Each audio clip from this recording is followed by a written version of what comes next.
Hello दोस्तों, welcome back to LR chemistry YouTube channel. तो दोस्तों, जैसे कि आप जानते हैं कि मैंने आपके लिए organic chemistry all total complete कर दी है, चाहे वो 11th की हो चाहे फिर 12th की हो। और फिर उसके बाद मैंने बायोकेमिस्ट्री भी कंप्लीट की थी, जो कि पिछला वीडियो था उसमें। और अब हम बात करेंगे अपने 12th के फिजिकल केमिस्ट्री के लेटेस्ट चैप्टर, जो कि आपके रियलिटी में आपके इसका 4th चैप्टर है उसकी। आप बोलेंगे कि सर यहाँ पर फर्स्ट चैप्टर सॉलिड स्टेट भी तो बाकी बचा हुआ था, सॉलिड स्टेट बचा हुआ है, उसके अलावा बचा हुआ है आपका सॉल्यूशन, इलेक्ट्रोकेमिस्ट्री। ये 3 चैप्टर्स को छोड़कर के आपने रासायनिक बल गतिकी यानी केमिकल काइनेटिक्स क्यों स्टार्ट किया? इसके पीछे का रीजन है कि इसे मैं आपको जो है अभी पढ़ा देता हूं। आपके एग्जाम्स जो है फरवरी में है, तो फरवरी में एग्जाम है, और जो है ये स्टार्टिंग ऑफ जनवरी है। ये आपके ये 2 चैप्टर्स जो है आपको एग्जाम खत्म होने के पहले तक खत्म कर दिए जाएंगे। और फिर सॉलिड स्टेट जो है आपको जस्ट एग्जाम स्टार्ट होने के जस्ट पहले समझाया जाएगा, जिससे कि आपको इससे बनने वाले जितने भी सही विकल्प हैं, शायद सॉलिड स्टेट आपके इससे हटा देगा। उस तो सॉलिड स्टेट को रख दिया जाएगा, ये हट गया है तो फिर सॉल्यूशन को स्टार्ट कर दिया जाएगा, सॉल्यूशन पढ़ा देंगे। अब बारी आएगी कि आप कहेंगे कि इनऑर्गेनिक कहाँ गई। इनऑर्गेनिक के लिए आप जो है जितने भी 12th ग्रेड के स्टूडेंट हैं वो एक बार मेरे 11th वाले लेक्चर्स इनको देख सकते हैं, कोई दिक्कत की बात नहीं है। वहां से भी देखेंगे तो भी आपको वही चीजें समझ में आएंगी, वही बातें रहेंगी। पी ब्लॉक को तो खैर वहां से आप क्लियर कर सकते हैं, कुछ एक क्वेश्चंस जो है डिफरेंट पढ़ते हैं, बहुत सी चीजें बहुत डिफरेंट होती है, लेकिन फिर भी कुछ हद तक जो है आप उन्हें एलोबरेट कर सकते हैं। ज्यादा नहीं तो आपका 40% अराउंड 40% फंडा के क्लियर हो जाएगा वहां से भी। और फिर आप थोड़ा दिमाग लगाएंगे तो वहां पर आपको 20% 60% जो है यहाँ का क्लियर कर सकते हैं। आप अपना दिमाग लगा करके 60% तक जा सकते हैं। अगर टाइम मिला तो फिर अगर मान लीजिए वैसे भी आपका शायद केमिस्ट्री का पेपर तो लास्ट में है ना, तो टेंशन ना लीजिए, वहां तक शायद कंप्लीट हो जाएगा, आपका कोर्स कंप्लीट हो जाएगा, टेंशन ना लीजिए। तो ये रहा, अगर से मान लीजिए 20 के बाद अगर से पेपर होगा तो हो जाएगा। तो ये तो रही ओवरव्यू जो है ये कोर्स कहाँ तक चलेगा, कब तक चलेगा, इसकी बात। अब हम बात करते हैं इस चैप्टर की। तो चैप्टर की बात करें तो ये हमारा चैप्टर है केमिकल काइनेटिक्स। तो केमिकल काइनेटिक्स होती क्या है, और ये चैप्टर हमारे सिलेबस में आया क्यों, कैसे आया, और क्या ये हमारे सिलेबस के लिए इंपॉर्टेंट है? पहली बात सिलेबस, दूसरी बात केमिस्ट्री के फील्ड में आपके लिए इंपॉर्टेंट है क्या नहीं, और थर्ड और मोस्ट इंपॉर्टेंट आपके जो है दो आपको बता दिया जाए कि ये दोनों चाहे सिलेबस कह दो या केमिस्ट्री पॉइंट ऑफ व्यू से कह दो, इंपॉर्टेंट तो है ही है। लेकिन आपके जो लैब केमिस्ट्री हो गई या फिर आपके जो प्रैक्टिकल्स होते हैं 12th ग्रेड के, वहां के लिए भी ये वाला जो कि चैप्टर है आपका केमिकल काइनेटिक्स काफी इंपॉर्टेंट है। तो आप इसे बहुत ही अच्छे से पढ़ेंगे। अब हम बात करते हैं कि केमिकल काइनेटिक्स शब्द आया कैसे। तो आपने केमिकल काइनेटिक्स आया शब्द कैसे, तो जैसे कि आप कई जगहों पर पे रिएक्शंस देखते हैं, जैसे कि लोहे में जंग लगना, लोहे में जंग लगना, rusting of iron, rusting of iron,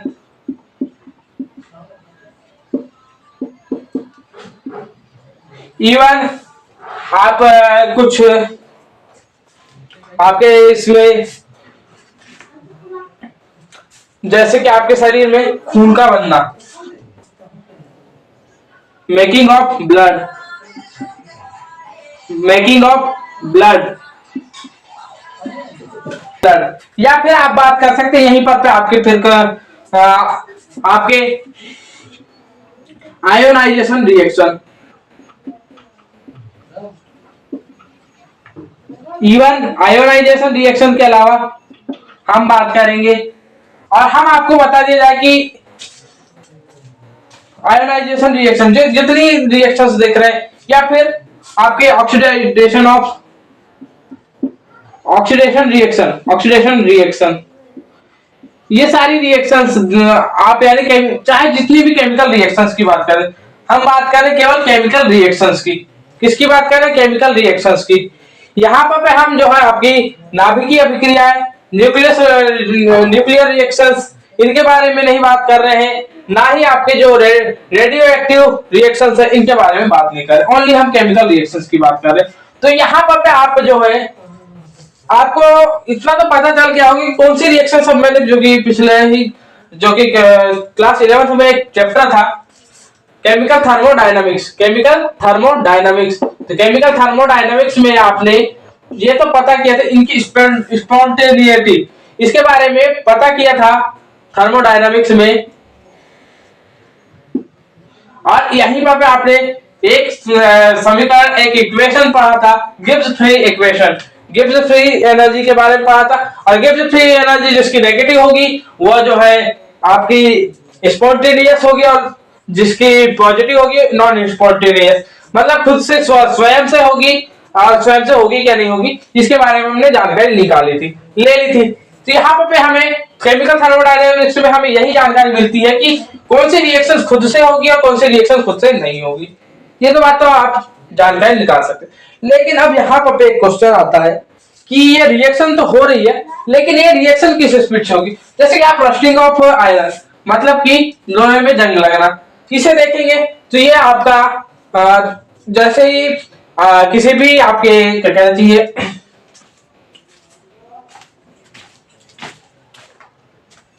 किसी भी, हाँ अब बात करते हैं, किसी भी लोहे में जब अगर से पानी लगता है, तो पानी लगता है लोहे में, तो जैसे पानी लगा वैसे ही क्या जंग लग जाता है? नहीं, उसे जंग लगने में कम से कम आप धीरे धीरे उसे देखेंगे।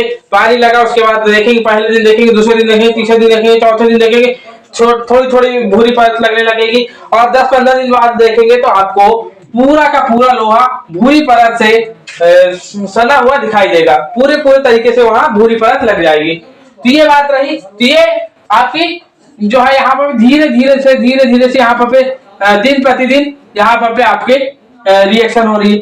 इवन आप देखेंगे मेकिंग ऑफ ब्लड, तो ब्लड बनने में आपको पता है कि ब्लड सेल्स, इवन वहां से वो होती है, कुछ पहले कुछ परमाणु आते हैं, परमाणु आयंस आने के बाद फिर आपके सेल्स बनते हैं, सेल्स ब्लड सेल्स बनेंगे, ब्लड सेल्स बनने के बाद आपके जो है लिक्विड या फिर जो कि तरल संयोजी उत्तक बनेंगे, और उसके बाद फिर आपका ब्लड बनेगा। मतलब लॉन्ग प्रोसेस है, और ये प्रोसेस भी स्लो, अब यहाँ लॉन्ग प्रोसेस है।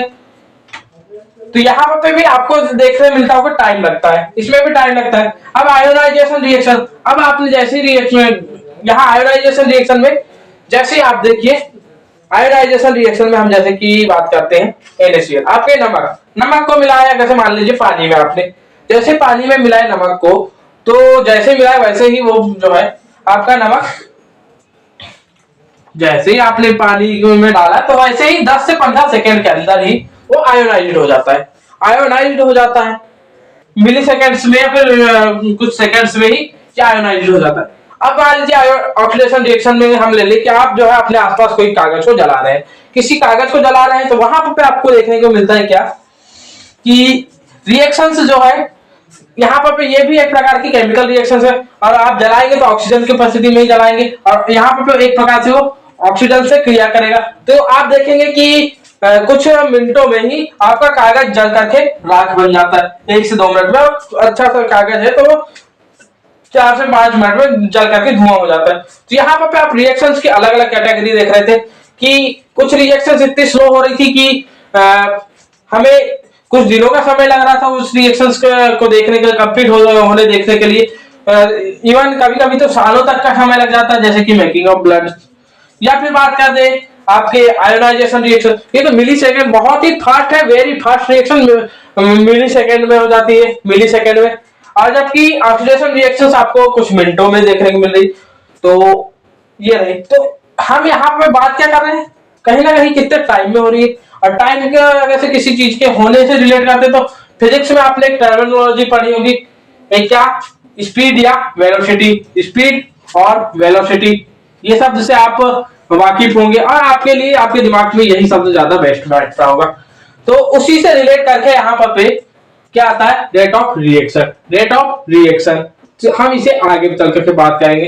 तो इस चैप्टर में कुल मिलाकर हम इसी चीज की बात करेंगे और पूरे चैप्टर भर हम बात करेंगे कि कोई रिएक्शन होती है तो किस स्पीड से होती है या फिर कितने समय में होती है, यानी कि किसकी रेट ऑफ रिएक्शन फास्ट है, किसकी रेट ऑफ रिएक्शन स्लो है, तो इसके बारे में जानकारी लेंगे। तो इसके अलावा अब हम इसमें जो है, ये तो बात की हमने इस चैप्टर के स्टार्टिंग की, और स्टार्टिंग में ही हम बात कर लेंगे इसके टाइप्स की। उसके बाद यानी कौन स्लो होगी कौन सी तेज होगी। उसके बाद हम बात करेंगे रेट लॉ की। रेट लॉ के बाद यहाँ पे रेट लॉ के बाद आपके रेट लॉ के आधार पे भी अलग अलग कैटेगरी से जो है अभिक्रियाएं बनती है। फिर उसके बाद हम अभिक्रिया की कोटि, अभिक्रिया की कोटि, इवन अभिक्रिया के क्या कहना चाहिए आपके प्रकार, इनके बारे में भी जानकारी लेंगे। इसके अलावा बात रहेगी ऑर्डर ऑफ रिएक्शंस इसके बारे में, और उसके बाद फिर बारी आएगी आपके आर्हेनियस इक्वेशन की। आर्हेनियस इक्वेशन यहां तक पहुंचेंगे तो ये थोड़ा सा चैप्टर का ओवरव्यू रहेगा। आर्हेनियस इक्वेशन के बाद एक दो जो टॉपिक बच जाएंगे उनके बारे में जानकारी लेंगे। तो ये बात रही। तो स्टार्ट करते हैं हम इसके टाइप्स को लेकर। तो टाइप्स के कितने प्रकार की होती है हम आते हैं। तो टाइप्स जो है इसके 3 प्रकार की होती है रिएक्शन, क्योंकि केमिकल काइनेटिक्स को रिएक्शंस के आधार पर 3 प्रकार से बांटा गया है। तो वो रिएक्शंस कैसी है, कौन कौन सी है, और जो है इसको आपको बता दिया जाए कि ये फिजिकल केमिस्ट्री का आपका अंतिम चैप्टर है। आपके जो 12th ग्रेड केमिस्ट्री है उसके लिए फिजिकल केमिस्ट्री का लास्ट चैप्टर है। और यहाँ सब आगे के फिजिकल केमिस्ट्री मतलब यहाँ पर मैथमेटिकल्स कुछ कैलकुलेशन होंगी, तो कुछ न्यूमेरिकल्स भी कराए जाएंगे। यहाँ पर कुछ न्यूमेरिकल्स भी कराए जाएंगे जो कि आपके most of the case order of reaction पर आधारित होंगे, और कुछ कुछ रेट लॉ पर भी होंगे, रेट लॉ पर भी। तो ये रिएक्शन जो आपकी जो केमिस्ट्री है उस पर आधारित रहेगी। तो सबसे पहले हम बात करते हैं आपकी, इसको पढ़ने से पहले या फिर रासायनिक बलगतिकी के जो आपके अलग अलग प्रकार है उनके बारे में जानकारी लेने से पहले क्यों ना हम खुद केमिकल काइनेटिक्स की एक परिभाषा बना लें। तो लिखिए, देखिए रासायनिक बलगतिकी, रसायन शास्त्र की, अब हेडिंग डाल दी, अब लिखिए रसायन शास्त्र की वह शाखा जिसके अंतर्गत रासायनिक अभिक्रियाओं के वेग आदि का वर्णन किया जाता है, रासायनिक बलगतिकी कहते हैं। ये तो रही पहली परिभाषा। इसके अलावा अथवा में करके लिख सकते हैं आप रसायन बलगतिकी। अब लिखिए रसायन बलगतिकी रसायन शास्त्र की वह शाखा है जिसके अंतर्गत किसी अभिकारक से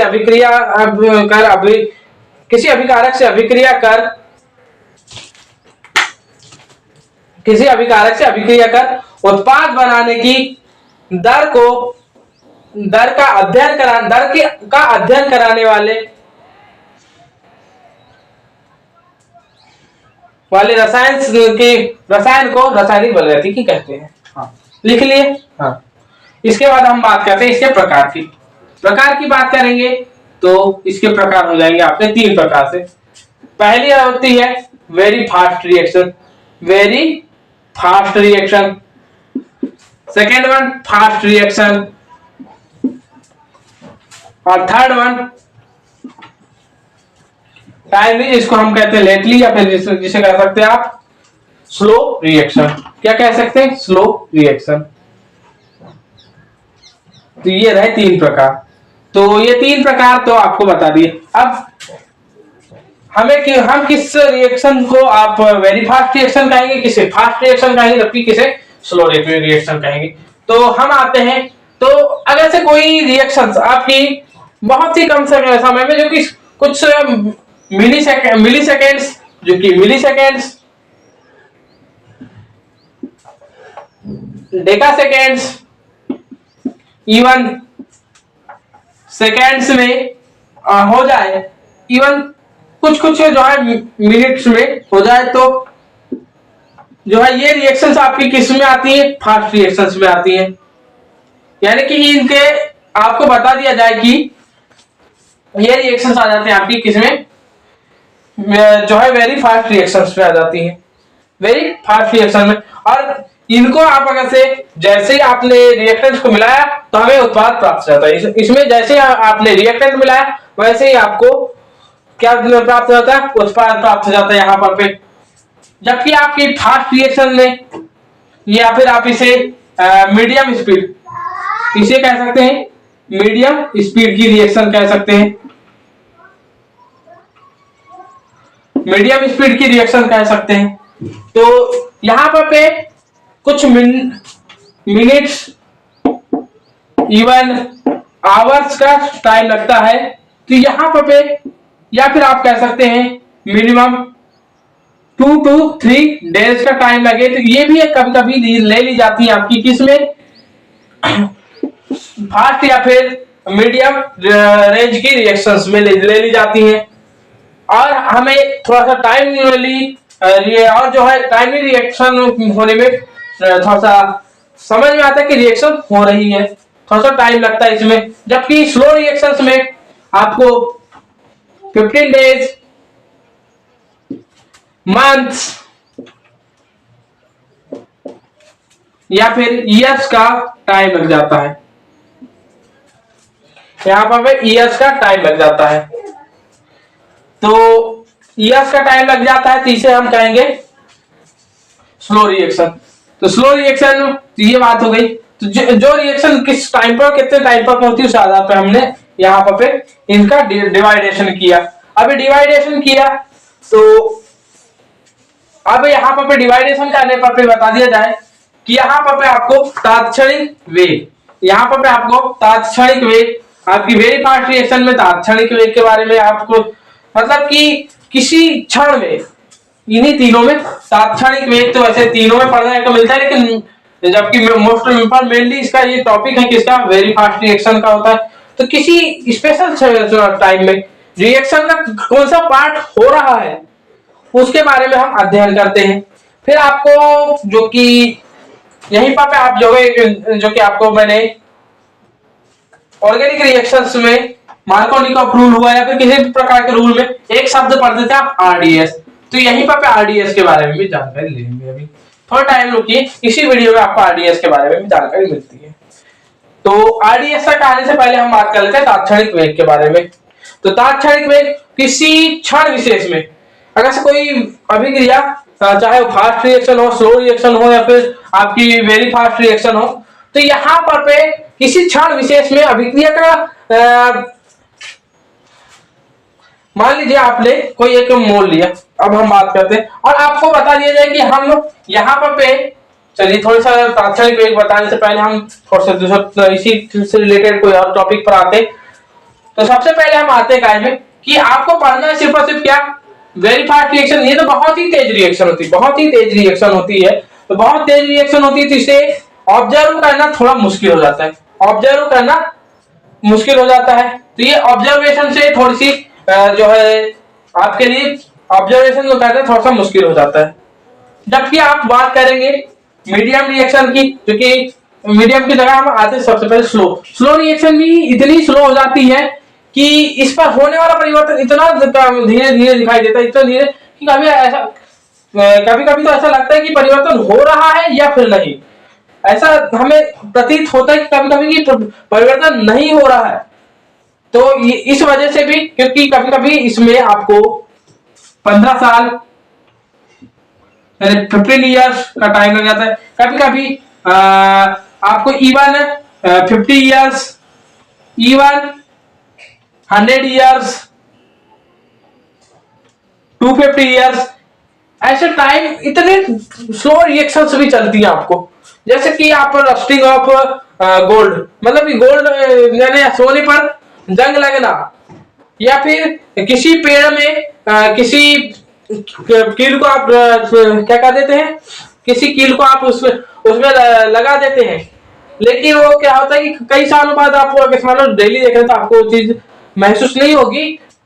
लेकिन अगर से मान लीजिए आपने कई सालों बाद उस पेड़ को दोबारा देखा तो वहां पर आपको कील नहीं दिखेगी, लेकिन आप जैसे उस पेड़ को काटेंगे जहां पर आपने कील लगाई थी वहां पर तो उसके थोड़ा से ऊपर नीचे थोड़ा वो करके आप थोड़ा करेंगे तो आप कील दोबारा से वहां दिखेगी, क्योंकि अंदर रह चुकी होगी। तो ये सारी रिएक्शन जो है बहुत ही टाइम टेकन होती है, ये इवन मेनी ईयर्स लग जाती है, इसमें मेनी ईयर्स का टाइम लग जाता है, 250 ईयर्स। आप जो है डायनासोर्स के डायनासोर्स जो है आपके जमीन में जो आपकी धरती पर कई सालों पहले धंस गए थे, लेकिन वहां उनके द्वारा जो उनके शरीर के से कंकाल बनना और उसके बाद कंकाल बनने के बाद कोयला बनने के अलावा जो है आपके डीजल पेट्रोल ये सब बनना, ये तो आपके इवन लैक्स ऑफ ईयर मतलब लाखों साल पहले की घटना थी। उसके बाद जो है यहाँ पर आपको घटना देखने मिली। अगर से मान लीजिए आप एक दो दिन में देखने की कोशिश करेंगे इन रिएक्शंस को, तो आपको ये रिएक्शंस जो है एक दो साल में तो नहीं दिखाई देगी, नहीं ही आपको तो ऐसा लगेगा कि ये रिएक्शन हो भी नहीं रही है। इस वजह से आप स्लो रिएक्शन को भी नहीं पढ़ सकते। ऐसे स्लो रिएक्शंस के जो है कुछ कैटेगरी इनको पढ़ सकते हैं, लेकिन रियलिटी में कई रिएक्शंस ऐसी होती हैं जिनके बारे में हम मैथमेटिकल कैलकुलेशन हम इसकी भी करेंगे, मैथमेटिकल कैलकुलेशन इसकी भी करेंगे, लेकिन रियलिटी में जो पढ़ेंगे हम इस पूरे चैप्टर में वो पढ़ेंगे हम फास्ट रिएक्शन है मीडियम रेंज की रिएक्शन के बारे में पढ़ेंगे, याद रखेंगे। तो आपको ये बता दिया गया। तो हम मीडियम रेंज की रिएक्शन जैसे कि आपके आयोडीन जो कि आयोडीन सल्फाइड से कॉपर सल्फेट का मिलना, ये सारी चीजें, या फिर आपके एक्वस सॉल्यूशन में आपके क्या कॉपर सल्फेट से फिर आपके आयरन का मिलना, ये इन रिएक्शंस के बारे में आप पढ़ेंगे। इवन आपके जो है आपके आसपास जो होने वाली, जैसे आपने अभी कुछ देर पहले ही पढ़ा कार्बन जो आपके किसी भी कागज का जलना, इन रिएक्शंस के बारे में आप इसके जरिए एक्यूरेटली निकाल सकते हैं। लेकिन अगर आपको मैथमेटिकल कैलकुलेशन इसकी बन जाती है तो आप जो है चाहे फास्ट रिएक्शन हो चाहे स्लो वेरी फास्ट रिएक्शन हो चाहे स्लो रिएक्शन हो, आप तीनों के ही गणना कैलकुलेशन कर सकते हैं। तो आपकी और ये रही बात, तो ये रहा इसका पूरा पॉइंट ऑफ व्यू। तो अब हमने बात कर ली किसकी कि हम इसमें most of the case fast reaction की या फिर मीडियम रेंज की रिएक्शन की बात करें, लेकिन यहाँ हमने कुछ देर पहले एक शब्द बोलने की कोशिश की थी, तात्क्षणिक वेग। तो तात्क्षणिक वेग, अब यहाँ पे आपने अभिक्रिया से अभिकारक से उत्पाद बना रहे, अभिकारक से उत्पाद बना रहे, रिएक्टेंट से प्रोडक्ट बना रहे। तो रिएक्टेंट से प्रोडक्ट बना रहे हैं तो उस समय क्या होता है कि आपने रिएक्टेंट से प्रोडक्ट बनाने की कोशिश की, तो आप मान लीजिए एक मोल क्या ले रहे हैं, चलिए हम आते हैं अपने रिएक्शन पर। अब रिएक्शन में आपने क्या किए कि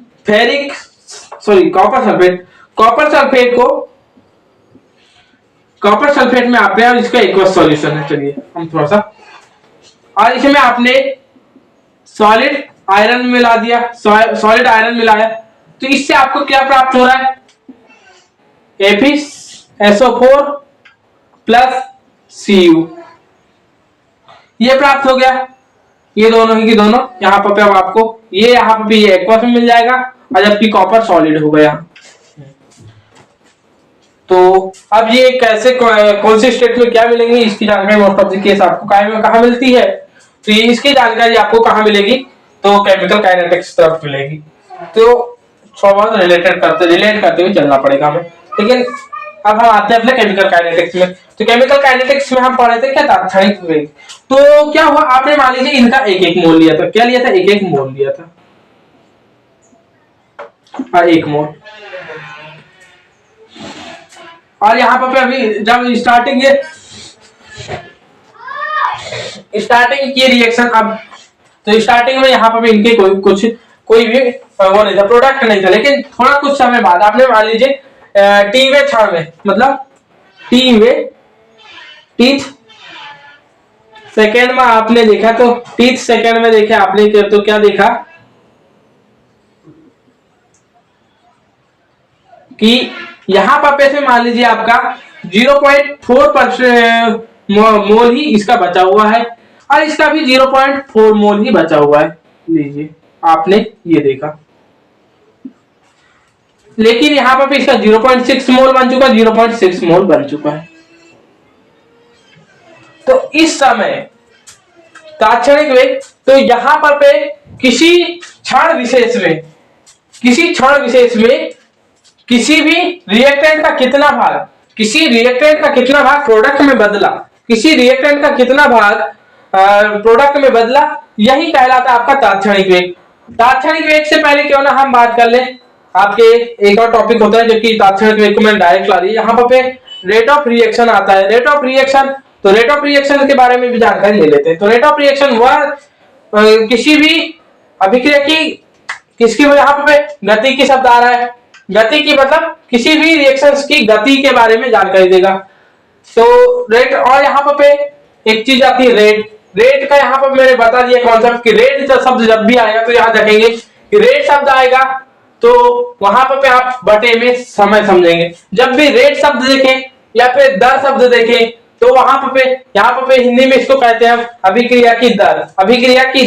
दर शब्द या फिर रेट शब्द आ जाए तो किसी जो है दूसरे शब्द के जो आपके यहाँ रासायनिक अभिक्रिया की दर, और हम रेट ऑफ रिएक्शन कह रहे हैं तो यहाँ पर रिएक्शन के बटे में टाइम आ जाएगा, यानी कि रासायनिक अभिक्रिया के बटे में क्या आ जाएगा, टाइम आ जाएगा। तो ये है, तो ये तो हमने उसके कुछ ना कुछ आपके काय के बारे में बात की, इसके फार्मूले के बारे में। तो अब हम बात करते हैं इसकी परिभाषा के बारे में, किसकी, रेट ऑफ रिएक्शन। फिर उसके बाद दोबारा से हम तात्क्षणिक वेग पर आएंगे और हम केवल इसी एक उदाहरण से दोनों के बारे में जानकारी लेंगे, याद रखेंगे। मान लीजिए आपने क्या देखा कि यहाँ पे आप परिभाषा सुनेंगे आप तो, या फिर लिखने वाले लिख सकते हैं। तो आप लिखेंगे क्या, किसी रासायनिक अभिक्रिया के अभिकारक से किसी समय पर उत्पाद में बदलने की दर को हम क्या कहते हैं, अभिक्रिया की दर। किसी रासायनिक अभिक्रिया में अभिकारक के उत्पाद में किसी समय विशेष में बदलने की दर को क्या कहते हैं, हम रासायनिक अभिक्रिया की दर कहते हैं। इंग्लिश वाले लिख सकते हैं, in the chemical reactions the changing of reactants to product in special timing is called rate of reaction. याद रखें, ये लिख लिया आपने। अब इसके बाद हम बात करते हैं इसी में। मान लीजिए टी सेकेंड में आपका 1 मोल से 6, यहाँ पर इतने मोल, कितने, 6 मोल। अब यहाँ 4 मोल बचे, मतलब कि 1 में से 0.4 मोल बचे, तो यहाँ पे कितने मोल जो है कन्वर्ट हुए होंगे, तो 0.6 मोल कन्वर्ट हुए होंगे। तो और मान लीजिए ये सेकेंड था आपका 3 सेकेंड में, कितने सेकेंड में, 3 सेकेंड में। तो 3 सेकेंड में आपके बदल गए, तो यहाँ आपकी रेट ऑफ रिएक्शन कितनी हो जाएगी, तो यहाँ 0.6 के बटे में 3, तो आपकी 0.2 मोल पर सेकेंड, ये आपकी क्या हो जाएगी, रेट ऑफ रिएक्शन। इस तरीके से कितना रिएक्टेंट बदला के बटे में समय, ये हो गया रेट ऑफ रिएक्शन। अब मान लीजिए 30 जो कि आपके थर्ड, यहाँ पर थर्ड सेकेंड। अब हम बात करते हैं तात्क्षणिक वेग। तो थर्ड सेकेंड की बात चल रही, तो तीसरे सेकेंड में कितने मोल बचे, ये जो है तो 0.4 मोल बचे। यहाँ पे तो यहीं पर ये कहीं ना कहीं तात्क्षणिक वेग मतलब किसी समय विशेष।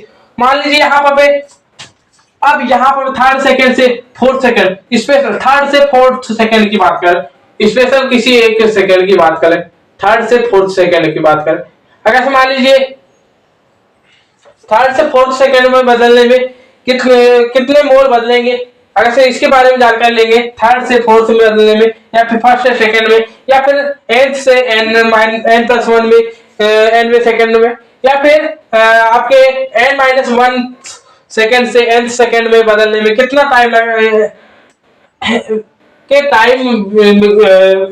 टाइम में आपके कितने मोल चेंज हो रहे हैं, इसके बारे में जानकारी लेते हैं तो तात्क्षणिक वेग में, इसके बारे में जानकारी लेते हैं तात्क्षणिक वेग में। अब मान लीजिए अगर एक यहाँ पर इसी आधार पे आपकी रेट ऑफ रिएक्शन के आधार पे ही यहाँ पे दो प्रकार की जो कि निकाल सकते हैं, लेकिन आप वो फिजिक्स में चल जाएंगे तो इस वजह से यहाँ पे जो कि समान वेग और असमान वेग इनके बारे में जानकारी लेना पड़ता है। लेकिन यहाँ पे सभी रिएक्शंस को यहाँ पे समान वेग वाली रिएक्शन मान लिया जाता है और फिर इसी वजह से यहाँ पे तात्क्षणिक वेग को ही इसी वजह से यहाँ पे तात्क्षणिक वेग को ही आप क्या मान लेते हैं, रेट ऑफ रिएक्शन। इसी वजह से तात्क्षणिक वेग को ही रेट ऑफ रिएक्शन मान लेते हैं या फिर रेट ऑफ रिएक्शन को ही तात्क्षणिक वेग मान लिया जाता है। तो ये रही बात इस वीडियो में। अब हम अगले नेक्स्ट वीडियो में बात करेंगे आपके केमिकल काइनेटिक्स। अब हम रेट लॉ की बात करेंगे, तो रेट लॉ अगले वीडियो में देखेंगे। तो दोस्तों इस वीडियो को देखने धन्यवाद। जय हिंद, जय श्री राम।